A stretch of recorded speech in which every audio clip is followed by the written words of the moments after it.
See, no, this was just like the This was like the that get to know you preamble. This was the banter. preamble. I see. Yeah. Yeah. See that little.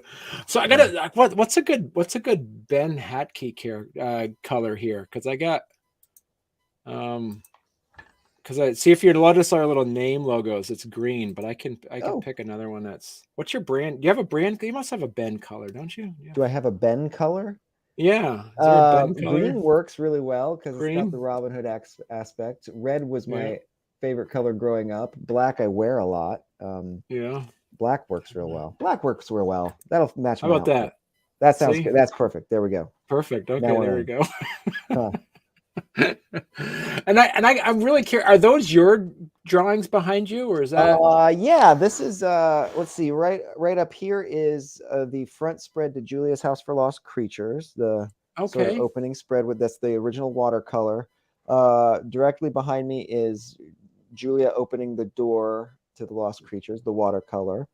On my other side here is a friend of mine gave me a piece of wallpaper, blank mottled wallpaper years ago, and I'd kept this rolled up in a tube, and eventually made Thorin's map. So that's Thorin's map Okay. from The Hobbit, and I made this before. I think. Let's see. She gave me that in 2000. I don't know. I want to say it was before the movies, and then when I saw the movies, there's I think it's in Lord. I think it's in the Fellowship of the Ring where it kind of pans across the desk and you see Thorin's map, but it's clearly been folded in fourths. So it's Uh-huh. got those creases in it, and I kind of want to open this back up someday and just fold it, put those creases in, make it a little bit more gnarled up, I guess. And then Right. up behind me is an oil painting that I did of Wow. this Okay. village in Italy. So yeah, so That's right, trying to because get you some studied abroad in Italy, and little you're bit, yeah, yeah, just a yeah, touch, and have been able right, to go back and paint once in a great while, but a couple times through the years, been able to pick up the brushes again. It's something I wish I could do more of is right. oil painting. Yeah. Um, Huh. All right, Ben. Let me do the intro, and then we'll jump into it. This was just so. Not only did we do the off-camera banter, and then we just did the pre-show banter, but now okay, we're actually going to do. See, so yeah, there we are. All right, let me do the intro and we'll get going, Ben. Here we go. And I said Hatke, right? That's Yeah, that's what yeah, they always yep, say. all Okay, good. good. All right. All right, good. You can't mess that up. Not too easy to mess up. No, no, that's right. Here we go. All right. Welcome to Storycomic Presents, where we interview amazing storytellers and artists. This is episode 263. I'm your host, Barney Smith of Storycomic.com, and we're excited to have with us the internationally acclaimed and Eisner Award winning author, illustrator, and graphic novelist, Ben Hatke. Hello, Ben, nice to see how's it you. going? Yeah, Pretty good, pretty good. Good evening yeah, here. I know. So it's springtime. Things are starting to get a little thawed out a bit. So Starting to, yeah. yeah, yeah. Although it's been chilly, and even yet today, I had to run down the road and chop. We have wood heat at the moment, so I ended up and I'm kind of over it. I'm done with the wood Right, stove, but even today, I right. had to chop up some wood to bring home. But this nice radiant heat. Like that's the thing I like about a It's wood stove nice, is like, especially in the wintertime, that it yeah, is, you can't, there's, when you have like hot, forced hot air coming through there, there's something that's, this disassociating about the heat. Like you're kind of, true, yeah, taken away from it, but when you actually have a wood stove, there is something where you can't get very much closer to nature than that, but actually, chopping your own wood and putting in there is yeah, something to the earth, like salt of sure. the earth kind of situation for Sure. that. But then So when it gets to be late April, almost May, you're like, I'm kind of ready to put that away for the year. Get back right, to it next year.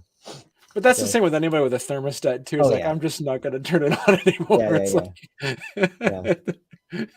it's just out of spite. It's just like it's like yeah, right mid-April where you're like, you know what, I'm just not even I'm done with the same thing. Like late October, you don't want to put wood in your, your stove yet. You say, you know what, No, I'm just going you to want to hold see how off on far. that. Yeah, you want to see how far you can go. Yeah, Right. Exactly. Yeah. It's almost like a point of pride. very much. So we were just talking before we went live that you just recently just had a book just come out a couple days ago as of this recording, and this was Yeah, one of your COVID projects. It was called Renard's Tale, correct? yeah, right. Yep, yep. Do you want to first before we jump in and start talking about Renard's Tales, for those people that might not have, say, school-age children that might not be familiar with Ben Hatke, award-winning illustrator and writer, do you want to give people a little bit of background of Oh, how sure. you got Yeah. into your work? Yeah, so for the past 10 or 15 years, I've been mostly doing sort of middle grade graphic novels and picture books, Mhm. two formats that I've loved very much. So I did the Zeta the Space Girl trilogy. That followed that with Mighty Jack, which also turned into a trilogy. Well, that was a sort of a modern retelling of Jack and the Beanstalk, which dovetailed into the Zeta universe and became its own sort of trilogy on its own. And then my picture book, and these things end up dropping from the trees in threes.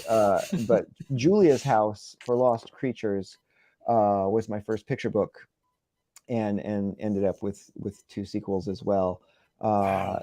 Then we were talking about Dungeons and Dragons. The book I get the most notes and feedback and letters from readers, etc., about is Nobody Likes a Goblin, which is a picture book about. Let me grab it. Here we go. Picture book about a little goblin who runs off to some terrible adventurers come into the dungeon and steal away his best friend Skeleton. And so Goblin goes out into the wide world to save Skeleton. Right. So yeah, picture books, comics. Really think of myself as sort of an all-around storyteller at this point, working in various mediums. Right. And yeah, and so just today I finished. Honestly, I'm working on just like a few like spelling and grammatical things. I finished the last lines of a 100,000-word young adult novel, Wow. which is which I'm going to send off to my editor next. Which is like, it's an official project. There was a previous draft of it, and I have just gone back and redrafted it. So now I think it's about there. So I'm hoping that'll be out next year. And are you going to have your own illustrations on this as well? And I think a map in the front, but other than that, no. Okay. It's gonna stand on its words. Okay. So yeah. So kind of all over the place a little bit. So I'm really curious because I first discovered you when my daughter brought back Mighty Jack. Okay. And I said, this guy looks familiar. And this was like a few years ago. She goes, yeah, because we read Zeta the Space Girl before. Oh, Like, okay. this is the same guy. Okay. Yeah. And so I picked up and I read Mighty Jack. And I love the fact, and I said this in one of my blog posts, is like how you're able to combine, like the third Mighty Jack book combines with Zeta the Space Girl is in there, and was this epic. It was like this epic, Avengers Endgame situation where they combine big Marvel crossover. Yeah, it was a big crossover event that happened on there. And for those that are listening to this podcast, or those that might be watching this later, what I loved about what you're able to do is that I didn't need to have read Zeta to get all the characters. To get who she was, what's going on. Yeah. Right. And so I'm very curious about that world building aspects of how you're doing this. And I know that you said in one of your Q&As is that you mentioned that you love your, as you say, the sweetness of what you do is like you love creature design, you love environment design. For sure. And you also talk to us a little bit about what are some of the world building aspects on that thing that you consider more workhorse, more the things that you more struggle on. Is it maybe like creating governments or politics or languages? What are some of the things that you work more towards that are harder for you? Yeah, I mean, there's a lot of structural stuff to storytelling. I feel that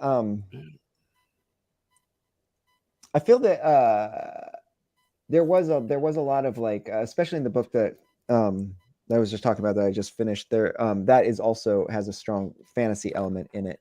Right. And for me, it ended up being one of the difficulties was having them, and it sounds so. It should not be this problematic, but having the magic makes sense. Right.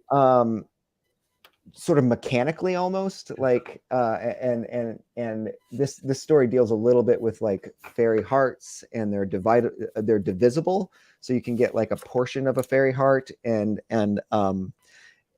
like that creature can keep the other portion of the heart, and whatnot, and then like just that being able to happen just made a lot of I guess logistical problems in the story, that you have to be like explain like, where is this half a heart, where is that half a heart, what happens if both of them are together, like there was all this stuff, and there are times when you can paint things with a very broad brush, like where did these creatures come from, and then there are times when you want to tighten up, and tell more fleshed out backstory to it. But then the more you tell, the more those things are seen and sort of lodged in the reader's mind. And then if you cross that, then it's like, oh shoot, you've got to keep a lot of these things straight in your own mind. Right. So there are logistical things like that I feel like that even in simple stories can be complicated. But then there's like there's other times when it's just a joy to just be like, nope, in this world robots are like this, and I don't have to explain why. You could just take it as go. So like one of the projects that I really have good memories of working on is I'm gonna keep grabbing books since they're right here. Is Little Robot was a joy from start to finish, and it's a simple I think it's like I think that the world of it is fairly simple. It's right. our world, except some pretty sophisticated robots do exist. A little girl finds a box falls off a truck, floats down the river, and this very very small girl finds this box, activates the robot, and then has to essentially like teach the robot how to walk, and also they become friends. And to me, I think when I look at the book, I think that like the complexity of the book is the complexity of friendship, right? Like what brings friends together, what pulls at a friendship, like all these little emotions feel like the complexity to me. But then the fact that how does the robot work, that it barely matters. The robot is essentially a creature, and we kind of get a glimpse of the factory where it's from, and it could lead you, like it would lead some curious readers to questions about that world. But on the other hand, leaving that fuzzy gives you this sense of mystery. It's almost like how close like Star Wars universe comes to collapsing under its own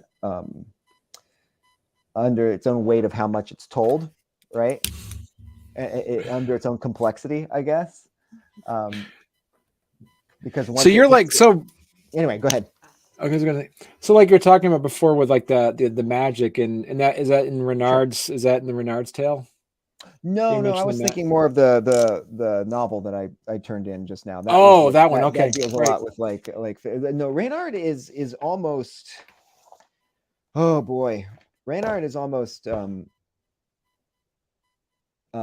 storytelling poetry in a way. I feel like, and that sounds that maybe sounds too fancy, but it's very much more concerned with like emotions rather than like how things work. Well, so it's very much like it felt in a way like pure storytelling, in a way that or what I had hoped storytelling would feel like in sort of like the earlier storytelling traditions. Like there's like the other thing I was talking about at an event the other night is we have like there's a long history of animal stories and animal stories, using animal stories to tell us about ourselves. And like we think about Wind in the Willows, right? Like at one point, like it says something about, oh, Toad combing his hair.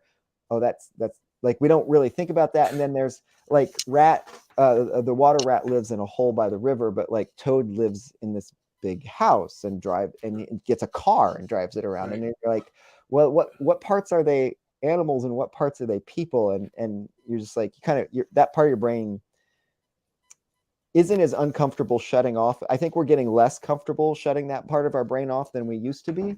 Because when you go back to like the Norse myths, you think like, how big are the frost giants? How big are they? There are stories where they're all sitting, where the like Thor and those guys are sitting at the table with the frost giants. There are other stories where Thor gets lost in this cave with the 5 tunnels going off it, and then you realize, oh, he's in the glove of a giant. And you're like, but wait, they could also sit down. But you don't ask those questions. It's like, whatever the story you're telling needs gets that. And this felt a little, doing the Reynard story felt a little closer to that. I think, where you're not really asking like what the king that is trying to get Reynard to come in is king of. He's just the king. Right. So I don't know. And no, so for that question, so what were some of your inspiration? As you say, this was kind of like a COVID project for you, doing Reynard's Tale. How did this kind of coalesce? How did it get together? Wow. So Reynard as a character, gosh, I think I drew Reynard in 2014 when I was doing like a little sort of an Inktobery type thing where I was going to do a little series of magic users. And I had sort of a vague idea of a world where magic is a little bit more of a sword and sorcery world, where magic sort of is felt to be low and kind of a not very respectable profession. You shouldn't do it. It's kind of dirty. And then when you use magic, you yourself start to change a little bit. And it will change different people in different ways. So I drew all these weird wizards. Like one of them was like Emmerich the Handsome, and every time he casts, like everybody loves him, but every time he casts a spell, he gets a little bit smaller. And so here he is sitting on the edge of a boot. He's finally gotten that small. There's one guy who'd used magic so much that he was just a floating barrel full of goo, dripping goo. There were a bunch of these different ones. One was just like a cloak with a huge eyeball coming out of it. And 2 of the characters from that, one was the Clockwork Conjurer, who shows up in this book. And then the other one is Reynard, and he was sort of like that, like in that original bit of illustrations, the original version of him was like, oh, he was sort of this magic using hunter kind of guy, and it turned him more fox-like as he used magic. And then after that, he just sort of lurked around in my sketchbooks for a long time and became more closely bound with the historical medieval Reynard stories. And then when COVID first came up, we had a family who were good friends of ours, and he sold. He was a wine seller to different restaurants, and of course the restaurants are all closed. And a bunch of friends sort of organized a pickup, a wine pickup, to kind of keep that end of his business afloat. And I agreed. I was like, okay, all the first 10 people to do the wine pickup will get a piece of art. I don't know I had no plan of what I was going to do, but they all ended up being Reynard. And I saw you had the picture of him with the minstrel girl up. Right. They all ended up being pictures of Reynard and this minstrel just doing different things. But there was always a bottle of wine in the picture. There was always a little bit of music in the picture. There was always like or an open book or something like this. But no story, just this. And then the amount of time that Reynard started popping up in my sketchbook sort of kicked up. And then another good friend was talking about doing an Inktober kind of project. And and she started talking about like, well, what are you gonna? I wasn't really planning on doing anything, but it stuck in my mind, and then I just started telling the story. It's one of the first times that with that with less planning than I think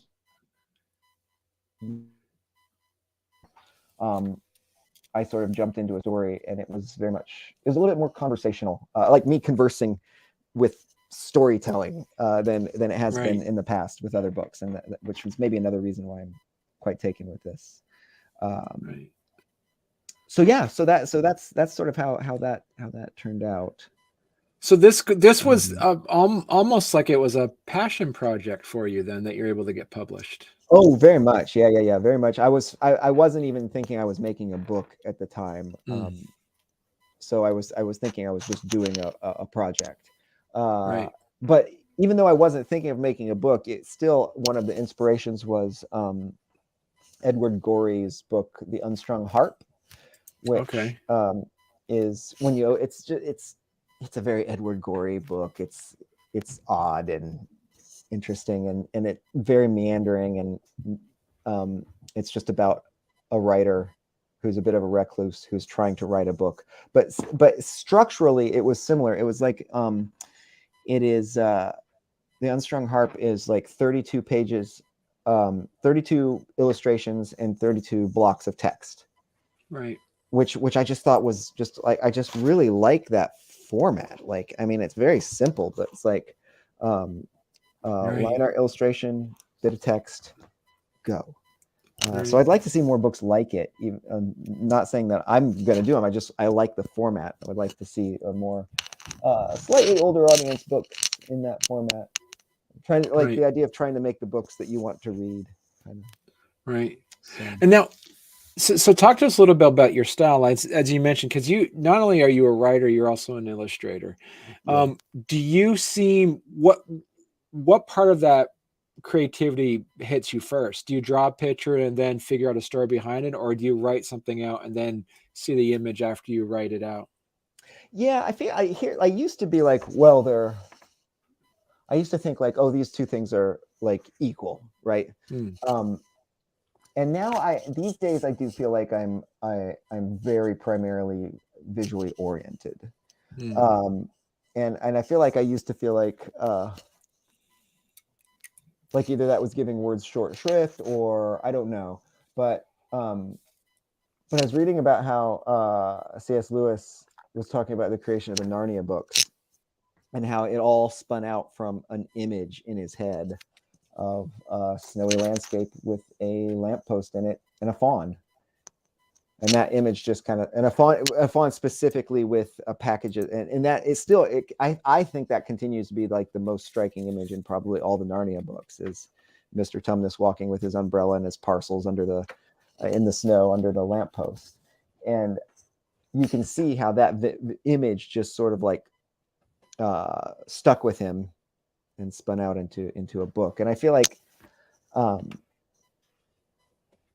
the most part, that's how it is for me. Yeah, things tend to start visually, and build from there. But that being said, I feel like I'm almost too structural in my storytelling. Then I'm too much of a planner once I get going. Well, like what you mentioned earlier about the heart thing, is like, do you have to like? It depends on the genre of the audience you're thinking about, that you have to actually put some backstory and explain things.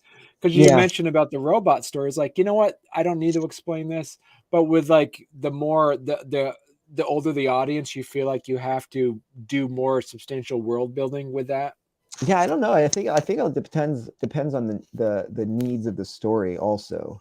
Every story seems to have its own vibe and its own set of needs and its own set of like you're like, and still is the part that I like about it, is when you feel like there, it's really good. It's really at its best when you feel like you are wrestling with an unknown thing that is also talking back at you. And they you can plan a story out, but I like to hold on to that sort of weird mystical element where you are working with the unknown thing, and it becomes, you have the idea for the story, but it never ends up being what you thought. Right. And you kind of have to be okay with that, right? Right. And do you actually have, so when you're writing, for instance, was like, say, like Mighty Jack or Zeta, did you, because I mentioned you do thumbnails, but do Yeah. you script it out and then thumbnail, or do you thumbnail then script it out? Yeah, so my method is to kind of get the story in very broad strokes.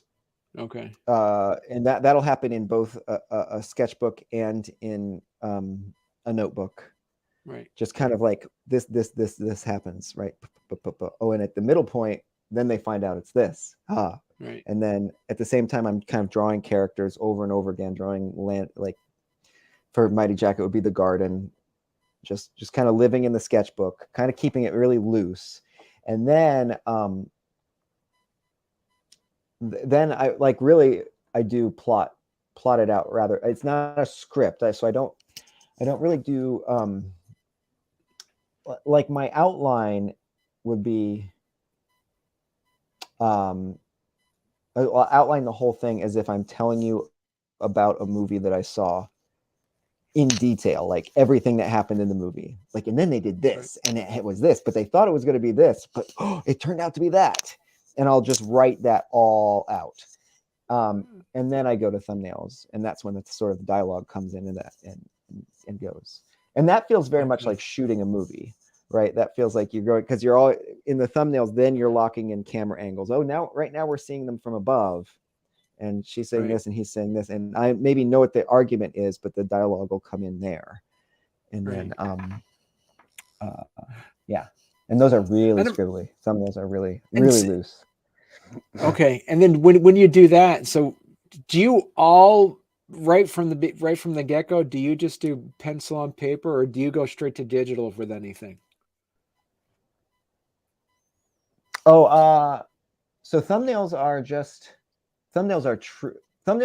That feels like the part where I'm writing the book. That feels the part where I'm making the book.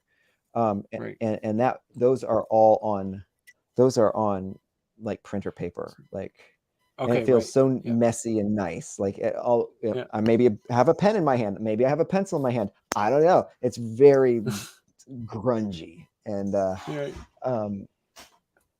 and then I will. Now the current version of that process is to take a picture of each thumbnail with a phone, import all those in, make those a PDF. Okay. Completely illegible. But then I will go through it with my editor, and we'll get on the phone for like an hour, and then an hour the next day, and I will just tell her the story and explain to her what each of these drawings is. Because if you're looking at the drawing and somebody's telling you what it is, you're like, oh, okay, I get it. It's like, see, it's a person. Oh, okay. So it's almost like story time, and then I get like that feedback, tweak the thumbnails, and then but then the thumbnails end up being a map to the final art. They're finished enough that I can look at them and be like, then I put down a new page, then I get my ruler out and I ink the new page. And then scan those, and then they're set for coloring. Okay. So you process. So you do everything analog in that sense. You don't digitally draw any of that down. I don't digitally draw very much. And then I digitally letter my books. I actually hand letter everything, but I do that with a stylus. But it is me writing all the letters. All the letters are me writing letters. Yeah. Yeah. Wow. And I actually like that's digital work I like. I like here's the balloon, as like I write in the dialogue. Wow. Okay. So that's fine. It's a little I think it's a little annoying to publishers, but not bad enough that they tell me not to do it. So that's all right. And then for my last book, my most recent, let me grab things in the basement. Hang on a minute. Okay.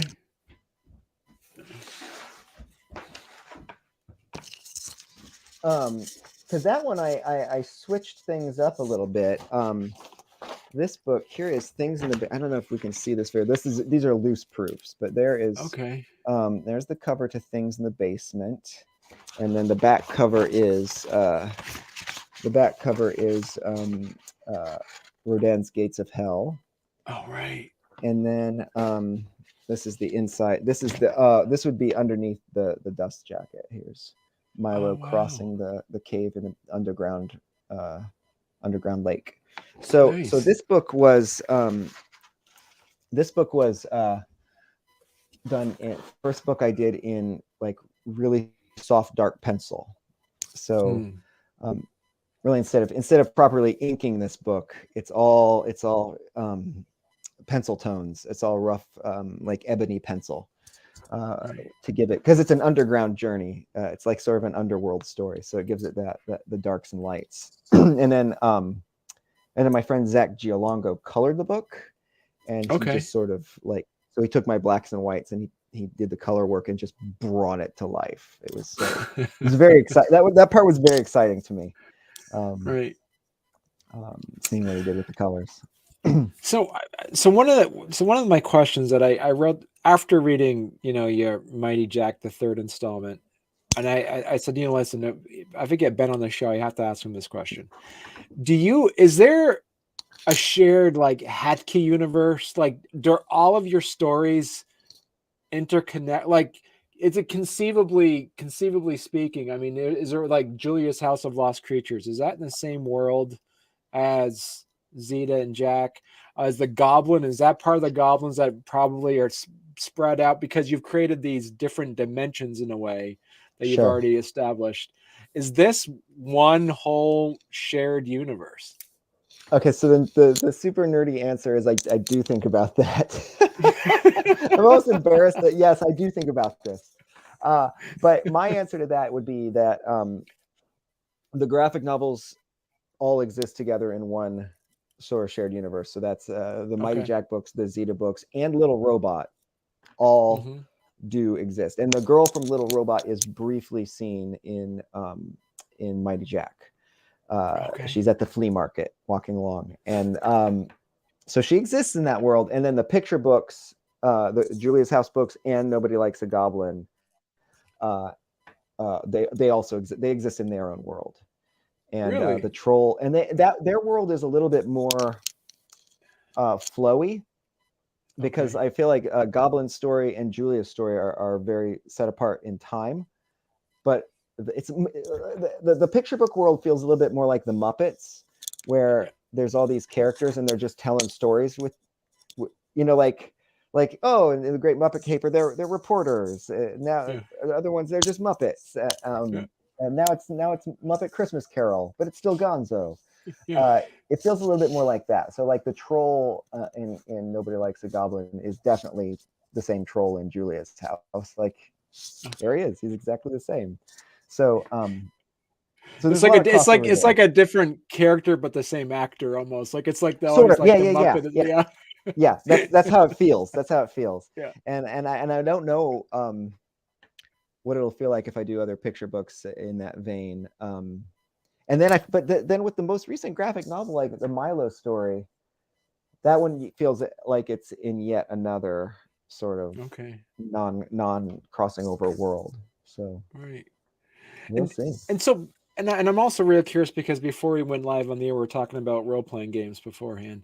Yeah. Have you ever thought about taking, like, for instance, like that, like specifically the Mighty Jack and Zeta universe, making that into a role-playing game module at all, letting people play in the world that you've created? I mean, that would be a blast. That seems like the kind of work that I'm not good at. I don't think that would be my job. I think if a gaming company wanted to do that, I'd be like, let's do it. I will super duper consult on that project. But in terms of like putting a project like that together, man, I don't know, because I'm not good at I think like well, we were talking about magic systems. I feel like game mechanics would be a little bit the same for me, where I'd be like, a little harder for me. Because in role playing, like I'm very much a I'll pick a character that I can role play real well. Right. And so I in D&D, I tend to avoid magic users because it's a lot of rules, and Right. I'd rather I'm more like interested in like, but how does the character feel? You know. Right. So I What don't do know. you mostly play, like bards and thieves? Is that what you seem like? Is that Yeah. yeah.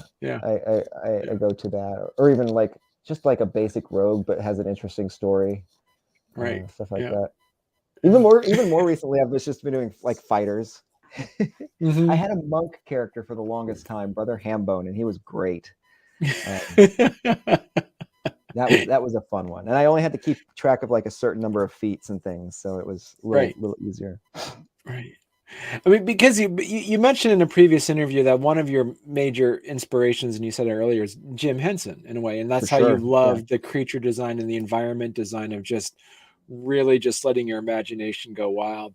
Yeah. Have you thought about, is there, with the advent of saying with like 3D printing, has there been any pieces of you wanting to take at least some like the robots you've made in creating like 3D designs for those, or getting more of a tangible Um, feeling of your robots or any of I've your thought about characters? I've thought about making little models um, just for drawing. Okay. Just to get a to put a light on the character and being like, okay, let's stay on model. I've never really had to do that, but I do. In one of the most exciting things that happened with a friend was when I was working on Mighty Jack and the Goblin King. There is a car chase with the giants through the castle at the end. I'm sorry, that's a spoiler, but Lily finds an old Shelby Mustang, Hmm. and I was like, oh shoot, I don't like drawing cars. And then a friend of mine found like a rotatable model. Like this was years ago. He found like a 3D model I could rotate, and I was like, yes, this changes everything. I could just rotate it here, hit like digitally, and I'd always had that car at the exact angle that I needed, and that was fantastic. Um, but then as far as models of characters go, let me see if I can grab this real quick. Let's see here. What's been one of the most lovely things that has happened through the years is people have sent me models of characters that they've made. Oh yeah, the So robot. a Yeah. good friend of mine who actually he's an amazing guy. He runs a circus show in Las Vegas, and he's like sort of the MC or the ringmaster of this show. He's very Piper-esque, Mm. but his family loves the Zeta books, and he made a Oh, it one's doesn't front open up. opens up, and Oh, it's got a that's magnet, awesome. and it's got all of the let me see if I can find some of the stuff. You can magnet his various devices onto it, so you can have his like little laser cutter there, all these things. So he's got that, and then he made we'll show you one more. He made a strong as well, Oh which was wow. really awesome. And then earlier this year, another person who follows the books, out of the blue, sent one of the little Oh, onion wow. head guys from Mighty Jack as well. So Right. and it is unfortunately fallen off its base, but I'm gonna see if we do that back together. But these things like have shown up through the years, and it's just been wonderful. And so I feel like that's I don't know. That's just I almost want to leave that to other people to do, to engage Right. with it, to engage with the stories, Right. and receiving that kind of thing. Like I have a PO box now, and that's just been a treat as well, because you just kind of never know what's going to show up when you so just put the PO box up on the website, get a lot of really nice letters from kids, and then every once in a while it's a prize. Right. So Oh, that's been really good. Yeah. right. And so, like you said, you have that you said that Things in the Basement is Mhm. coming out this year, correct? Yeah, that's coming out at the end of August. Yeah. Okay. All right. And as of this recording, you mentioned that as of this recording last week, you just had that Renard's Tale came Yeah. out. Mhm. Okay. Yeah, All right. yeah. So it's a And two-book so series. is this going to be a trilogy? Are you going to accidentally make a trilogy book with Renard, do you think? No, I don't. I don't believe so. Every once in a while, I think a book is just its own little thing. It'll be its own Right. little thing. But I say that now. Who knows? Who knows? We shall see. Perfect. So Ben, if people want to learn more about your work, if people like say, "Wow, this is amazing, Ben," I would love to. I would love to discover more of your artwork. Where's the best place they could go to? Right now, my online presence is mostly I have a blog online that I just Okay. quietly blog on. That's benhatke.com. Those are just thoughts. Right. I post a lot on Instagram. That's where like some of my new stuff. I don't actually have a front page, but a lot of my most interesting stuff is up on Patreon now. Okay, And good. I keep a lot of those posts open for everyone. So you don't, Okay. you can see a lot of stuff without actually signing up. And it's just there's just a single like $3 tier. But the Patreon is where I put, experimental projects, all the various other things I'm doing, and examinations into various, I don't know, arrow projects and things like that. So, And you just now, did I read correctly that you're actually making a Hawkeye comic as well? oh, yes. There's an anthology coming out. I don't offhand remember the date, but that story is done. But yeah, so they Marvel was doing a like a young readers anthology with a story, all these different characters, and every artist or every creator does one character. And then they're all gathered together in this anthology, and each story is like 6 pages. So you want to get to the heart. The goal is to get to the heart of the character in 6 pages with a real simple story. And so one of the things I love is archery. So so when I got the invitation to this, it came through my agent, and I actually told her, I was like, I want to do Hawkeye or nothing. I'm not interested. And I was like, I was only half joking. Like, I couldn't really think of another character that would have been open that I would really have jumped on. Right. And it's also funny because I don't think nobody else was really like competing for Hawkeye, and so you can totally do the Hawkeye story. Okay. So that was actually really fun. That was a really good experience. And also it was just like nice to dip your toe in. Right. 6-page story, no problem. Right. Both Hawkeyes, Kate Bishop and Clint Barton. So Right. That's okay. amazing. Yeah. And was it fun to kind of like, draw him in your style as well? Yeah, it was totally fun. Yeah. And doing the sketches was a blast. Like, just kind of like, because you don't know ahead of time. Like, I mean, I haven't really drawn very many pictures of him before. So, so filling sketchbook pages with that was cool. Did you invent any like Ben Hatke-esque arrows or anything that had any special powers? Did I? Yes, I invented a couple arrows. One was the blindfold arrow, so that hits into the wall, and then these little ribbons shoot out. And if you shoot it right at eye level, all these ribbons will shoot out over everybody's heads, and they bump into each other and fall down. And then, oh gosh, I think that was the only really good one I did. I mean, I did one that opens up a hole, like a molecular displacement arrow, that like a PIM particle arrow that opens up a hole in the floor, but that doesn't seem that amazing. But the blindfold arrow I was proud of. That's a really fun one. Yeah. Okay. Yeah. And it'll probably have that wispy like lines to it that you're really good at too. Yeah. The curvy, wiggly lines. Yeah. Yeah. And my editor once said, "Oh, Ben Hatke, you draw the best wiggles." Because I do like to do those undulating lines. Right. So. You know what you need to do now? You actually have to get like a coffee cup made that says "I draw the best wiggles." And you need to, that's a good one. Yeah. Maybe that'll show up in my PO box. Who knows? There you go.